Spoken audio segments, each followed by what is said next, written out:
ఈరోజు మనకి మట్టల ఆదివారం. ఏ ఆదివారం అండి? మట్టల ఆదివారం నాడు మనం ఏం చేస్తామంటే మట్టలు పట్టుకుని హోసన్నకు జయము జయము అంటూ ఆయనను స్తుతిస్తూ ఉంటాము. అలాగున ప్రతి సంవత్సరం కూడా క్రైస్తవ బిడ్డలు ఎలాంటి కార్యక్రమాలు చేసి ప్రభువుని స్తుతిస్తూ ఉంటారు. మత్తయి సువార్త 21వ అధ్యాయంలో మన కొన్ని విషయాలు ప్రభు పరిశుద్ధాత్మ దేవుడు మనలను నడిపించినట్లు మాట్లాడదాము. నా మట్టుకు నేనైతే కాదు గాని దేవుని ఆత్మయే నాలో నుండి మాట్లాడాలి. నా మట్టుకు నేను మాట్లాడితే ఎవరికి ప్రయోజనం? ప్రభు మాట్లాడితే అందరికీ ప్రయోజనం. ప్రభు మాట్లాడితే అందరికీ ఉపకారమే. ప్రభు మాట్లాడితే అందరికీ మేలు. ప్రభు మాట్లాడితే అందరి జీవితాలు సంతోషంగా ఉంటాయి. అలాగే ఈరోజు ప్రభువా ఈ వాక్యం ద్వారా నాతో మాట్లాడు తండ్రి అని ప్రార్థన చేసుకుంటే దేవుడు ఖచ్చితంగా మీతో మాట్లాడతాడు. యెరూషలేమునకు సమీపంగా అని 21వ అధ్యాయము ప్రారంభించాడు. అలా ప్రారంభించి ఏమంటున్నాడు అంటే ఒలీవ చెట్లు కొండ దగ్గర అన్నాడు. ప్రియులారా, ఒక అడ్రస్ని ఇస్తూ ఉన్నాడు దేవుడు. ఎలాంటి అడ్రస్ అంటే మరలా ఇంకెవరిని అడగనవసరం లేకుండా ఈ అడ్రస్ ఎక్కడండి అని మనం చాలా మందిని అడుగుతూ ఉంటాం. ఇక్కడ మాత్రము అలా అడగనవసరం లేకుండా అడ్రస్ చక్కగా విపులంగా ఇస్తూ ఉన్నాడు. యెరూషలేమునకు సమీపం అన్నాడు. వెంటనే ఎక్కడికి వెళ్ళిపోతాం? మనము యెరూషలేము సమీపానికి వెళ్ళిపోతాం. అక్కడ వెళ్ళగానే ఇక్కడ ఏమని రాయబడిందంటే ఒలీవల కొండ దగ్గర అన్నాడు. ఒలీవల కొండ దగ్గరికి వెళ్తాం. మన అడ్రస్ కావాలి కదా. అక్కడ వెళ్ళగానే అక్కడ ఏ ఊరు వెతుకుతాము? బేత్పగే అనే ఊరిని వెతుకుతాము. అప్పుడు వెంటనే బేత్పగే అనే ఊరికి మనం అందరము వెళ్ళిపోతాం. చూసారా అడ్రస్ ఎంత విపులంగా ఉందో చూడండి. ఎవరిని అడగనవసరం లేదు. ఎవరిని అడగనవసరం లేదు. ఎప్పుడన్నా మేము కొత్తగా ఒక ప్రాంతానికి వెళితే మరలా కొన్ని సంవత్సరాల తర్వాత ఆ ప్రాంతానికి వెళ్ళవలసి వస్తుంది. ఆ ప్రాంతానికి వెళ్ళేటప్పుడు నేను నేరుగా తీసుకెళ్ళిపోతాను. ఈవిడి కన్ఫ్యూజ్ అయిపోతూ ఉంటుంది. అలా కాదు ఎలా కాదు అలాగా అంటూ ఉంటుంది. లేదులే నాకు గుర్తుందిలే అంటూ ఉంటాను. అన్ని సంవత్సరాల నుంచి ఇప్పుడు ఎక్కడ గుర్తుంటుందండి?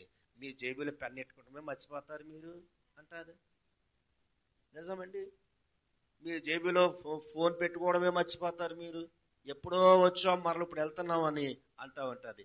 కానీ నేను నేరుగా ఆ ఇంటికే తీసుకుపోతాను. క్రీస్తునందు ప్రియ దేవుని బిడ్డలారా, దేవుడు బేత్పగే గ్రామానికి తీసుకువెళ్ళటానికి ప్రభువుని ఎంత విపులంగా తీసుకెళ్ళాడో చూడండి. మనల్ని కూడా పరలోక పట్టణాన్ని తీసుకువెళ్ళటానికి అంత విపులంగా తీసుకువెళ్తాడు అని అర్థం. పరలోక పట్టణానికి వెళ్ళటానికి మనమంట ఎవరో సంఘం అంట పరలోక పట్టణానికి చెందింది. ఈ పరలోక పట్టణానికి చెందిన సంఘాన్ని దేవుడు ఏమన్నాడు తెలుసా? ఆమె వధువు అన్నాడు. సంఘము ఎవరట? వధువు. కూర్చోనాన్న, కూర్చో, లేవకూడదు అంతమన్నా. మంచిదా, నొప్పి తగ్గిపోయి ప్రార్థన చేశాను కదా మరి. కూర్చో. ఎప్పుడైతే దేవుడు విపులంగా మనల్ని తీసుకువెళ్తూ ఉంటాడో మనం వెళ్ళవలసిన గమ్యానికి చేరటానికి వీలు కలుగుతుంది. మనకంటూ ఒక గమ్యం ఉంది. మనకంటూ ఒక గురి ఉంది. ఏంటి ఆ గమ్యం? ఆ గురి పరలోక పట్టణం లేదా పరలోక రాజ్యం. పరలోక రాజ్యం అనే గమ్యానికి, పరలోక పట్టణము అనే గమ్యానికి చేరాలి అంటే అక్కడికి వధువైనటువంటి వివాహమాడినటువంటి స్త్రీయే వెళతాది. వివాహము లేనివారు అక్కడికి వెళ్ళుటకు ఎంత మాత్రము వీలు లేదు. మీకు అర్థమైందా? వివాహం అవ్వాలి. పరలోకములకు వెళ్ళాలంటే వివాహం అవ్వాలి. ఆ వివాహం ఎక్కడ జరుగుతుంది? మధ్యాకాశాన జరుగుతూ ఉంటుంది. దేవునికి స్తోత్రం.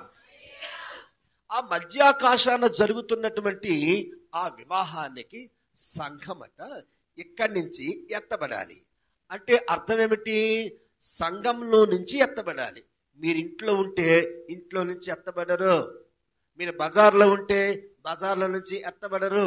మీరు బంధువుల ఇంటి దగ్గర ఉంటే బంధువుల ఇంటి దగ్గర ఎత్తబడరు.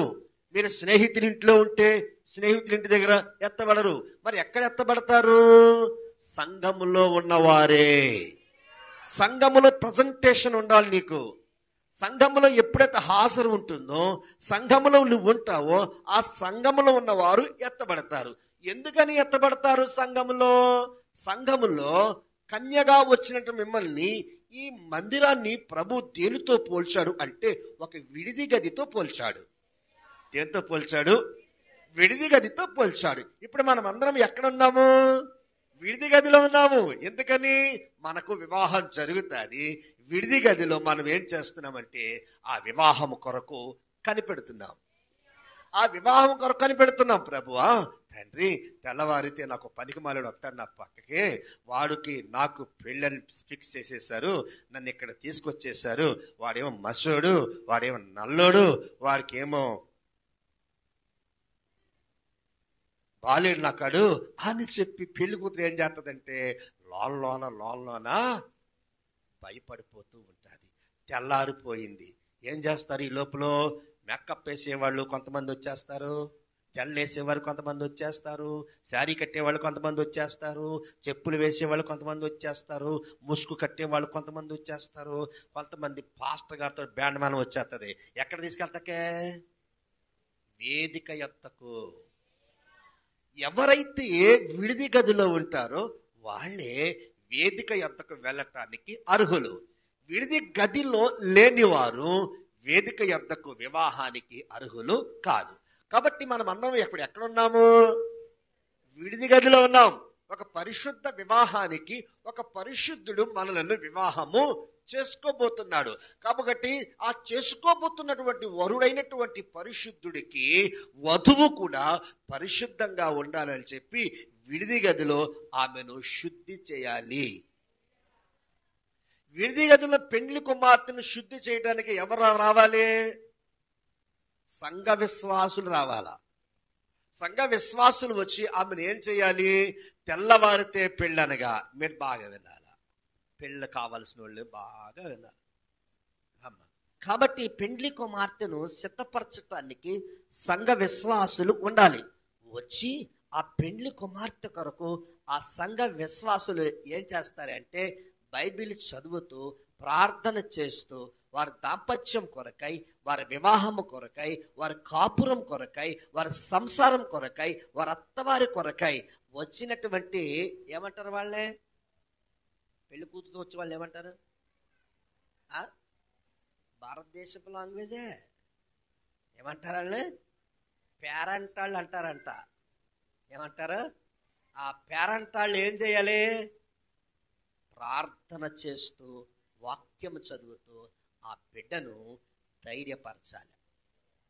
ఎప్పుడైతే వీళ్ళందరూ ధైర్యపరుస్తారో, ఓకే నా సంఘం నాకు తోడుగా ఉంది, నా సంఘం నాకు అండగా ఉంది, నా అత్తవారింట్లో ఏ సమస్యను వస్తే వీళ్ళు నన్ను ఓదారుస్తారు, వీళ్ళు నన్ను ధైర్యపరుస్తారు, వీళ్ళ వల్ల నేను ఆదరణ పొంది ఉన్నాను, ధైర్యపరచబడాను, ఏమవుతుందా ఏంటని నేను దిగులుతూ ఉండగా వీళ్ళ వచ్చి మాటలు, వీళ్ళ ప్రార్థనలు, వీళ్ళ వాక్యాలను బలపరిచాయని తెల్లవారేసరికి ఎలాగెళ్తుందంటే సింహం పిల్లలాగా వెళ్తుంది. ఎలా వెళ్తుంది? ఆ సింహం పిల్లలాగా వెళ్తుంది. దేవునికి స్తోత్రం చెప్పండి. కాబట్టి పిల్లలారా, అక్కడ విడిది గదిలో ఆ సహవాసం ఉండాలా, మోకాళ్ళ అనుభవం ఉండాలి, వాక్యం అనేటువంటి పరిశుద్ధ గ్రంథం ఉండాలా. ఎప్పుడైతే ఇవన్నీ ఉంటాయో అప్పుడు దేవుడు జరగబోయే వివాహానికి నిన్ను ఆశీర్వదిస్తాడు. ఇప్పుడు ప్రభుల వారు కూడా ఎక్కడికి వచ్చాడు అంటే పిల్లరా, యెరూషలేమునకు సమీపముగా ఉన్నటువంటి ఒలీవల చెట్ల దగ్గరికి వచ్చాడు. ఒలీవల చెట్ల యొక్క స్వభావము ఎలాంటిది మీరు గమనించాలి. ఒలీవల చెట్ల యొక్క స్వభావము ఎలాంటిది అంటే మొట్టమొదటిగా ఒలీవల ఆయిల్ను అప్లై చేసుకున్నది ఎవరంటే ఏదేను తోటలో అవ్వమ్మ చేసుకుంది. కొన్ని కాయలు చేతితో నలుపుకొని ఆ చేతిలో పడినటువంటి ఆ నూనెను తన తలకు రాసుకుంటేనంటండి ఆమె యొక్క కురులు కింద నేల మీద పడ్డాయంట. అంత పొడిగైపోయాయంట. దేవునికి స్తోత్రం. మీలో ఎవరికైనా జుట్టు తక్కువగా ఉందా? వెంటనే ఏం రాయాలా? ఒలీవల నూనె రాయాలా? అలాగా హవ్వమ్మ రాసుకుంది గనక ఆమె జుట్టు కురులు పొడవగా అయిపోయాయి ప్రియులారా. అంటే ఒలీవల నూనె ఎదుటి వానికి ఏం చేస్తుంది? మేలు చేస్తుంది. ఒలీవల నూనె ఎదుటి వానికి కీడు చెయ్యదు. ఒలీవల నూనె ఎదుటి వానికి హాని చెయ్యదు. ఒలీవల నూనె ఎదుటి వానికి ఎలాంటి ప్రమాదాన్ని రానివ్వదు. దానివల్ల ఎలాంటి సైడ్ ఎఫెక్ట్స్ ఉండవు. అది సమృద్ధి జీవాన్ని ఇస్తుంది, నీకు సంతోషాన్ని ఇస్తుంది, నీకు ఆరోగ్యాన్ని ఇస్తుంది, నీకు స్వస్థతని ఇస్తుంది ప్రియులారా. అందుకని ఒలీవల నూనె చాలా ప్రశస్తమైనది. హల్లెలూయా. రెండవదిగా ఒలీవలకు ఉన్నటువంటి గుణలక్షణం ఏమిటి అంటే ప్రియులారా, న్యాయాధిపతుల గ్రంథములో మనం చూస్తాము. ఇప్పుడే మీరే చూడవసరం లేదులే, మీరు అలా చూస్తారని అధ్యాయం వచనం చెప్తారండి, వినండి చాలు. అంతకీ ఆ వాక్యం కావాలి అంటే గనక ఇంటికి వెళ్ళి న్యాయాధిపతుల గ్రంథం అంతా తిరగండి, ఈయన చెప్పింది ఎక్కడుందా అని. అప్పుడు ఇంటికి వెళ్ళిన తర్వాత బైబిల్ చదివినట్టు ఉంటుంది, అనే కదా. ఇంటికి వెళ్ళిన తర్వాత బైబిల్ చదివినట్టు ఉంటుంది, హోంవర్క్ చేసినట్టు మాట. ఆ వాక్యం ద్వారా బలపడుతూ ఉంటాము. దేవునికి స్తోత్రం. హల్లెలూయా. ఏంటమ్మా నీ కూతురు నీ దగ్గర ఊరుకోకుండా అలా పెద్దమ్మ దగ్గర ఊరుకుందా? దేవునికి స్తోత్రం చెప్పండి. హల్లెలూయా. మోషే వాళ్ళ అమ్మ విడిచిపెట్టేసింది. ఎక్కడ ఉన్నాడు మోషే? అదనమాట. ఇప్పుడు అలా ఉంది. ఇప్పుడు ఆ తెల్లపిల్ల నల్లపిల్ల అయిపోయింది. ఆ నల్లపిల్లని మన నేను నల్లపిల్ల అంటున్నాను, నా అమ్మ ఏదో రాసేసింది మొత్తానికి. తెల్లపిల్లని చేసేస్తుంది మరి. నెల్లూరు వాళ్ళు నల్లగా ఉంటారు, తెల్లగా ఉండరు తెలుసా? శాంతి, నెల్లూరు వాళ్ళు ఎలా ఉంటారు తెలుసా? అలా కలర్ మన కలర్లో ఉంటారు, వాళ్ళు తెల్లగా అవ్వరు. నీ ఎక్కడ చూడు, ఎందుకంటే నెల్లూరులో నేను చాలా రోజులు ఉన్నాను అక్కడ. ఆ ప్రాంతం అంతా తిరిగా నేను. అక్కడ నాకు చాలా మంది ఫ్రెండ్స్ ఉన్నారు. ఇప్పుడు కూడా ఉన్నాడు ఒకడు, షాకర్ అని ప్రొక్లైన్ ఆపరేటర్. వాడు అప్పుడప్పుడు చేసేవాడు, ఇది వరకు చేయట్లేదు. ఆ ప్రాంతంలో చాలా మంది రెడ్లు నాకు తెలిసిన వాళ్ళు ఉన్నారు ప్రియులారా. వాళ్ళందరూ నలిపే, అందరూ కూడా నలిపే. ఎందుకనంటే వాళ్ళు సముద్రం పక్కన ఉంటారు. ఆ సముద్రం గాలి వారిని ఏం చేసిందంటే తాకి తెల్లగా ఉన్న వాళ్ళని నల్లగా మార్చేసింది. దేవునికి స్తోత్రం. హల్లెలూయా. ఒక పర్యాయం నేను మా అక్కోళ్ళ ఇంటికి వెళ్తే హైదరాబాద్కి, పక్కన వెనకాల నోవల్టల్ అని ఒక హోటల్ ఉంది, మంచి పెద్ద హోటల్ ఉంది. అక్కడికి మా లిటిల్ తీసుకెళ్ళాడు. ఈ హోటల్ చూద్ది కదా, అందులో మన దగ్గర ట్రైనింగ్ అయిన ఉన్నాడు, వాడి దగ్గర తీసుకెళ్తారని చెప్పి తీసుకెళ్ళాడు. అక్కడికి వెళ్తే పెద్ద హోటల్, మధ్యలోనూ పాండ్ అన్నమాట, చిన్న చెరువులాగా ఉంది, నీళ్లు పెట్టేసి కలర్గా ఉంది అందులో నీళ్లు. అందులో తెల్లోళ్ళందరూ స్నానం చేస్తున్నారు. ఎవరు? అమెరికా నుంచి, ఆస్ట్రేలియా నుంచి, కెనడా నుంచి, అలా వచ్చిన ఆ దేశాల నుంచి స్నానం చేసి ఏం చేస్తున్నారు? ఎప్పుడకుండా స్నానం 12 గంటల నుంచి 3 గంటల వరకు పగల ఎండ. అప్పుడు వెళ్ళాం మేము. ఇదేట్రా ఇప్పుడు చేస్తున్నారు మీరు అని అంటే, ఏమో మాయ అడుగుతారు అని చెప్పి వెళ్ళి అడిగాడు. పొద్దున్న సాయంత్రం చేయాలి స్నానం, ఈ పనికిమాల పని అని అడిగాడు. వెళ్ళి మాకు తెల్లగా కంటే నల్లగా ఉండటం మంచిదని చెప్పి నల్లగా అవ్వాలని ఎండలో కూర్చున్నాము అన్నాడు. నల్లగా అవ్వాలనే ఎండలో కూర్చున్నాడంట. మనం ఏం చేస్తాము? తెల్లగా అవ్వాలని సబ్బు మీద సబ్బు, 20 రోజులు రావాల్సిన సబ్బు ఎన్ని రోజులు వస్తుంది? 10 రోజులు కూడా రాదమ్మా. మా రూబీ ఎత్తో పామేస్తా ఉంటుంది చేతుల్లో, సబ్బు అంతా చేతుల్లోనే అయిపోతుంది, ఒంటికెట్టదా. నేను స్తోత్రం చెప్పండి. అవ్వమ్మ ఆ తైలము రాసుకున్న తరువాత ఆమె శరీరం అంట వృద్ధి అయ్యింది. ఆ శరీరం అంట వృద్ధి అయ్యిందంట. అలాగున నీ శరీరము వృద్ధి అవ్వాలి అంటే ఒలీవల నూనె వ్రాయాలి. పరిశుద్ధ గ్రంథం చెబుతుంది ప్రియులారా, ఆ ఒలీవల నూనె వాక్యానికి సాదృశ్యముగా ఉంది. ఎవరైతే వాక్యములో పెరుగుతారో, వాక్యాన్ని ధ్యానం చేస్తారో, వాక్యం చదువుకుంటారో, వాక్యం మీద భయభక్తి కలిగి ఉంటారో, వారు కూడా వృద్ధి అవుతారు. నువ్వు వృద్ధి అవ్వాలి అంటే ఒలీవల స్వభావం వలె ఉండాలి నువ్వు. అప్పుడు ఖచ్చితంగా నువ్వు వృద్ధి అవుతావు.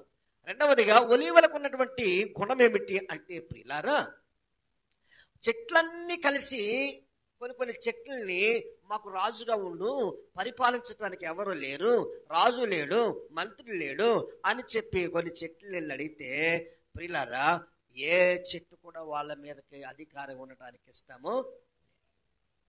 ఆఖరిగా ఒక ఒలీవల చెట్టు దగ్గరికి వెళ్ళాయట. ఎక్కడికి వెళ్ళాయండి? ఒలీవల చెట్టు దగ్గరికి వెళ్ళాయి. ఒలీవల చెట్టు దగ్గరికి వెళ్ళి, నువ్వు మా మీద అధికారిగా ఉండి మాకు పరిపాలన చేయాలి, నువ్వు రాజువి అని చెప్పి ఒలీవ చెట్టుని పొగిడితే, ఎనామస్గా సీట్ ఇచ్చేస్తామన్నారట రాజుగా.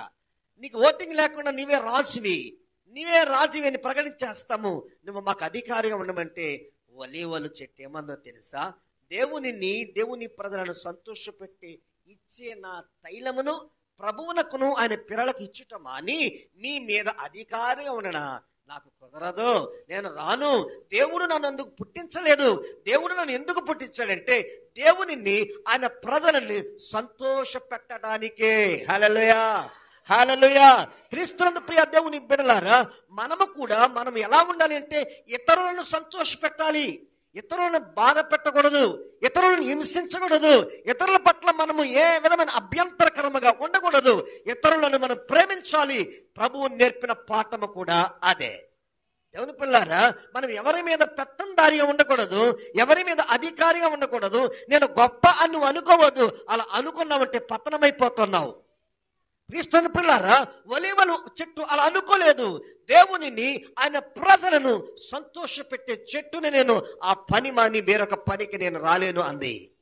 అధికారాన్ని తృణీకరించింది, అధికారాన్ని వద్దంది.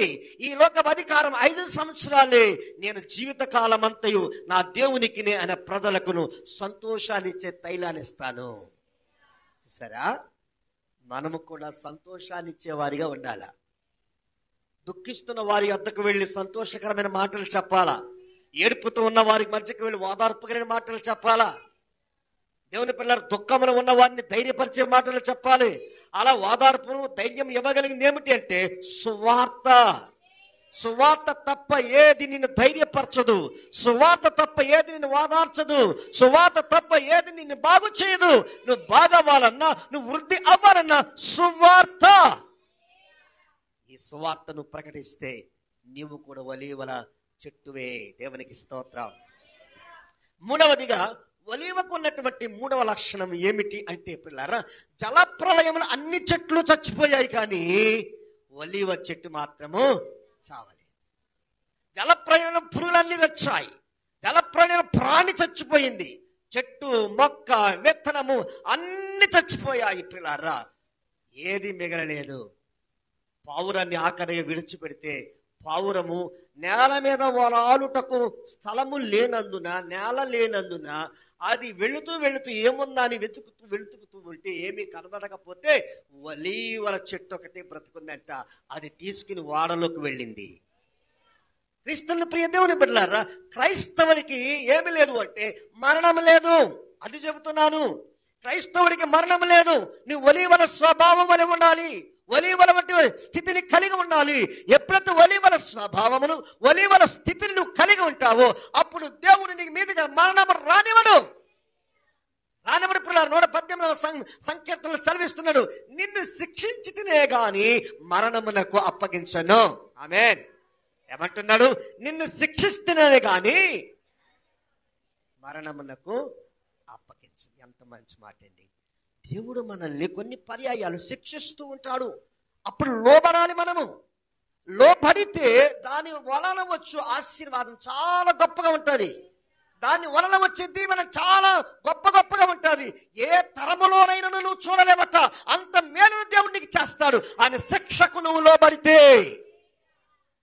ఇప్పుడు ఆయన శిక్షకు లోబడాల.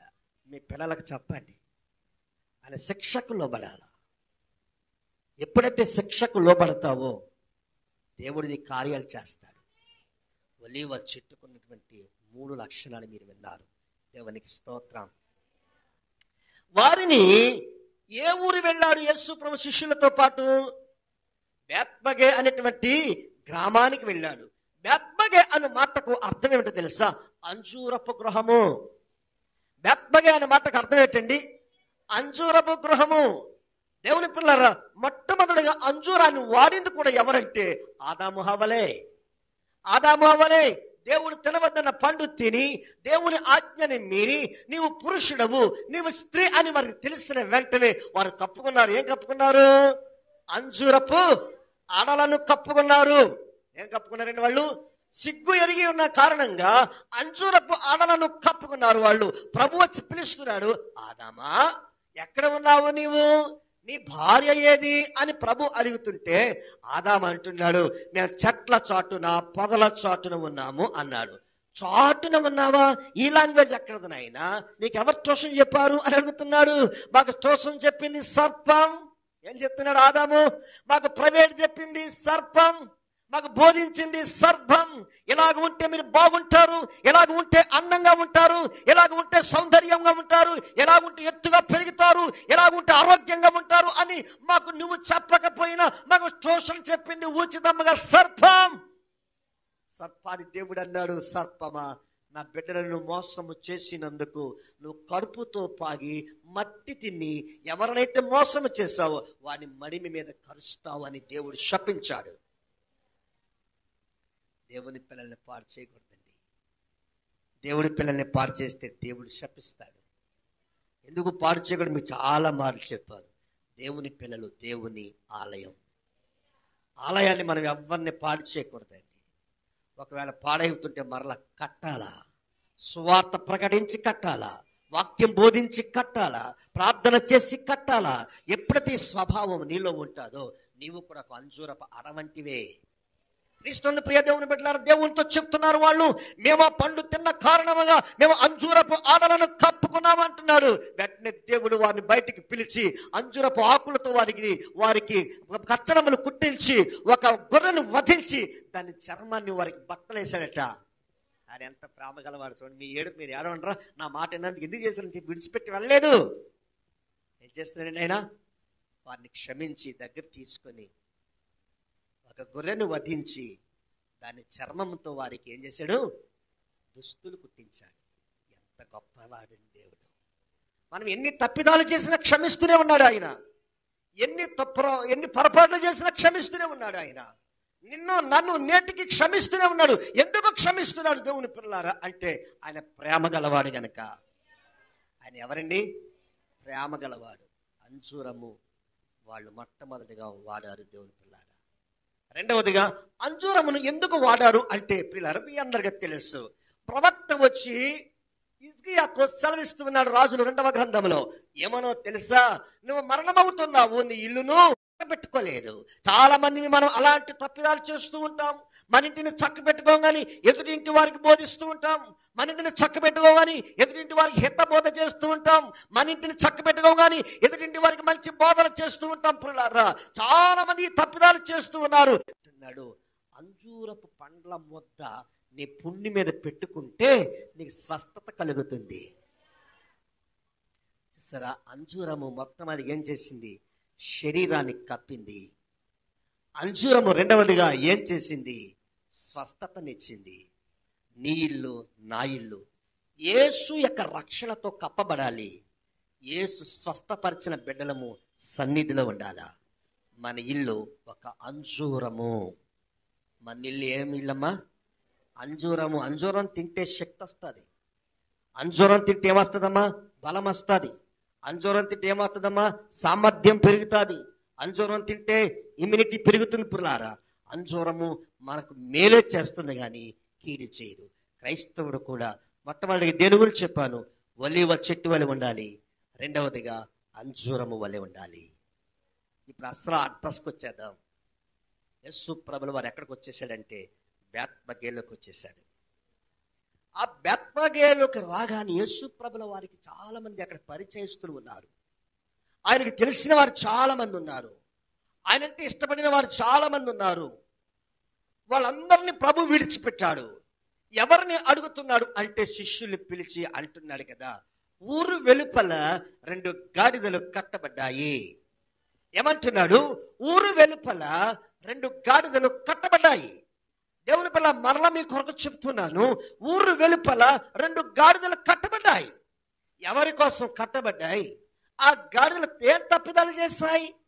ఆ గాడిదలు ఏ పాపం చేశాయి అంటే దేవుని పిల్లారా, అసలు ఊరు వెలుపల ఎవరిని కడతారు? ఊరి వెలుపలకు ఎవరిని తోసేస్తారు అంటే కుష్టు వ్యాధి గల వారిని ఎవరిని తోసేస్తారు, వెలివేస్తారు. మీరు మా మధ్యన ఉండవద్దు, ఇది మా పిల్లలకు అంటూ రోగం, ఇది దుర్వాసన వస్తుంది, ఇది మంచి వాసన రాదు, కాబట్టి కుష్ఠ వ్యాధులారా బయటకు వెళ్ళిపోండి, బయటకు వెళ్ళిపోండి అని చెప్పి వారిని బయట వెలివేస్తారు. మీరు ఊర్లోకి రావద్దు, ఊర్లో ఏమి కొనవద్దు, ఊర్లో నీళ్లు ఇవ్వము, ఊర్లో సరుకులు ఇవ్వము, మా ఊరికి రావద్దని చెప్పి వారిని బయటకు వెలివేస్తారు పిల్లారా. కానీ ఇక్కడ 2 గాడిదలకు కుష్టు వ్యాధి లేకపోయినా, 2 గాడిదలకు ఏ రోగము లేకపోయినా, వాటి యజమాని వాటిని ఎండలో ఊరు వెలుపల నీళ్లు లేని ప్రాంతంలో, ఆహారం లేని ప్రాంతంలో గట్టిగా కట్టేశాడండి. కట్టేశారు. కట్టబడిన గాడిదలు ఎవరికి కావాల్సి వచ్చాయంటే యేసయ్యకు కావాల్సి వచ్చాయి. స్తోత్రం చెప్పండి. హల్లెలూయా, హల్లెలూయా. ఆచారాలతో ఎవరైతే కట్టబడ్డారో వారు ఎవరికి కావాలి? యేసయ్య కావాలి. నా వెనకాల పశువుని లేసే వాళ్ళకి ఎవరు కావాలా? మీరు చెప్పాలా? ఎవరు కావాలా? ఆచారాలతో కట్టబడిన వారందరూ ఎవరికి కావాలి? యేసు ప్రభుల వారికి కావాలి. వాటన్నిటిని తుడిచివేసేవాడు ఆయన, వాటన్నిటిని మాపివేసేవాడు ఆయన. ఊరు వెలుపల గాడిదలు ఎందుకు ఉండాలండి? గాడిదలకు మంచి పని ఉంది, గాడిదలకు మంచి ఉద్యోగం ఉంది, గాడిదలకు మంచి పనితనం ఉంది. ఏమిటి ఆ పనితనం అంటే గాడిదలు బరువులు మోయాలి. ఏం మోయాలండి? గాడిదలు బరువులు మోయాలి, గాడిదలు మురికి మోయాలి. బరువులు మోస్తూ మురికి మోస్తూ గ్రామంలో ఉన్న బరువంతా, గ్రామంలో ఉన్న మురికంతా మోయవలసిన బాధ్యత ఎవరిది అంటే గాడిదలది. అలాంటి మోయవలసిన బాధ్యత ఉండవలసిన గాడిదల్ని తన యజమాని ఏం చేశాడు అంటే ఊరు వెలుపల కట్టేశాడు. చూసారా? ఇప్పుడు ఊరంతా ఏమైపోయింది? మురికి అయిపోయింది. ఊరంతా ఏమైపోయిందండి? ఎక్కడ చూసినా మురికే మురికి. మొన్న కూడా మన డ్రైనేజీలో ఏదో లోన కూరుకుపోయింది. మొత్తం అంతా డ్రైనేజీయే. మీకు అర్థమైందా? మొత్తం అంతా డ్రైనేజీయే. మన ముందు స్థలంలో డ్రైనేజీ, సంతోష్ ఇంటికి డ్రైనేజీ, అలాగ కసిరెడ్డి ఇంటి వరకు పాకేసింది. చూసారా పిల్లరా? తీయవలసిన వాడు లేక డ్రైనేజీ మునిగిపోయింది. ఆ గాడిదలు వస్తే గనక మురికి ఉండేది కాదు.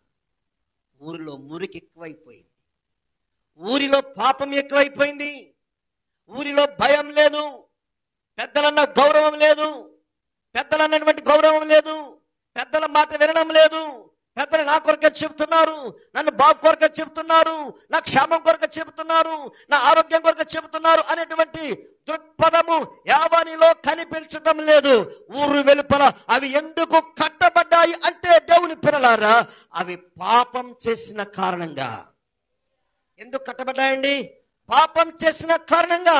ఒక దినం పరిసయ్యులు మరికొంతమంది శాస్త్రులు విశ్రాంతి దినాన్న యేసు ప్రభుల వారి దగ్గరికి ఒక స్త్రీని తీసుకొచ్చారు. అక్కడ తీసుకొచ్చి యేసు ప్రభుకి ఏం చెప్తున్నారు తెలుసా? మోషే ధర్మశాస్త్రం గురించి చెప్తున్నారండి.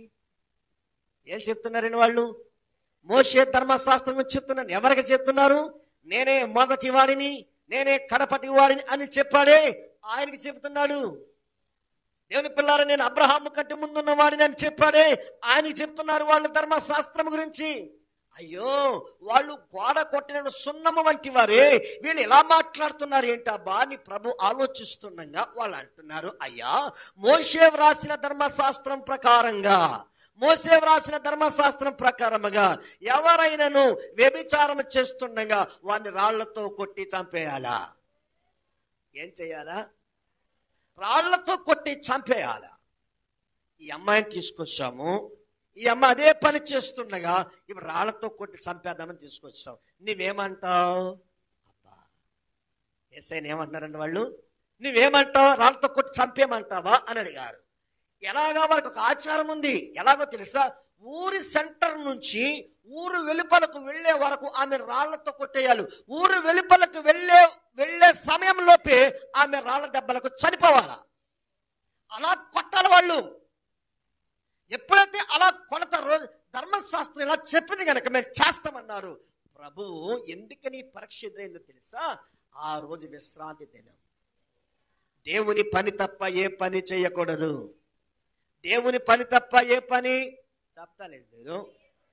దేవుని పని తప్ప ఏ పని చేయకూడదు. ఆ భలేవర్లే పాస్టర్ గారు, మా అన్నయ్య ఇల్లు కట్టుకున్నాడు, నేను అగ్గి పెట్టట్టుకెళ్ళాలా? ఏం పెట్టట్టుకెళ్తావు? ఎందుకు? పొయ్యిలో నుప్పేతాక.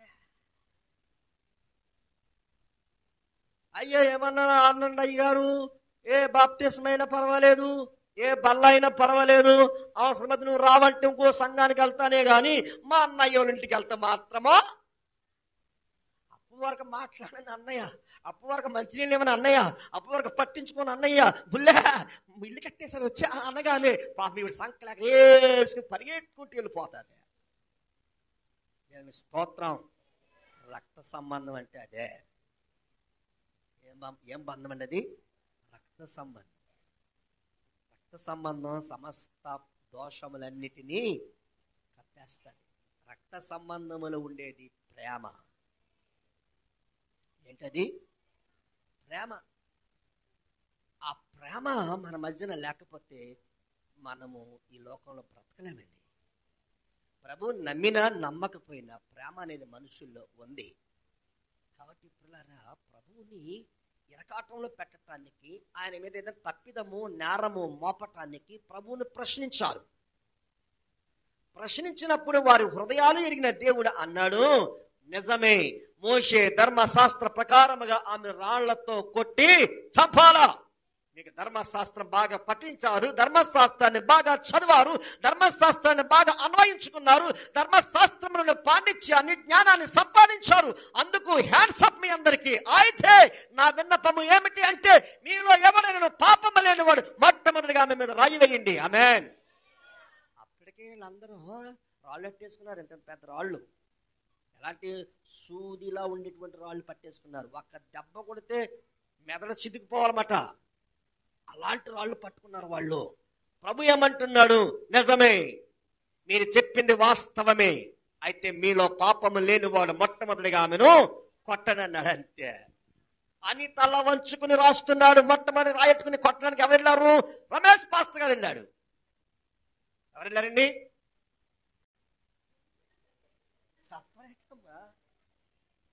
ఎవరు వెళ్ళారు? చెప్పండి, ఎవరు వెళ్ళారు? మొట్టమొదటి రాయడానికి చెప్పాలా?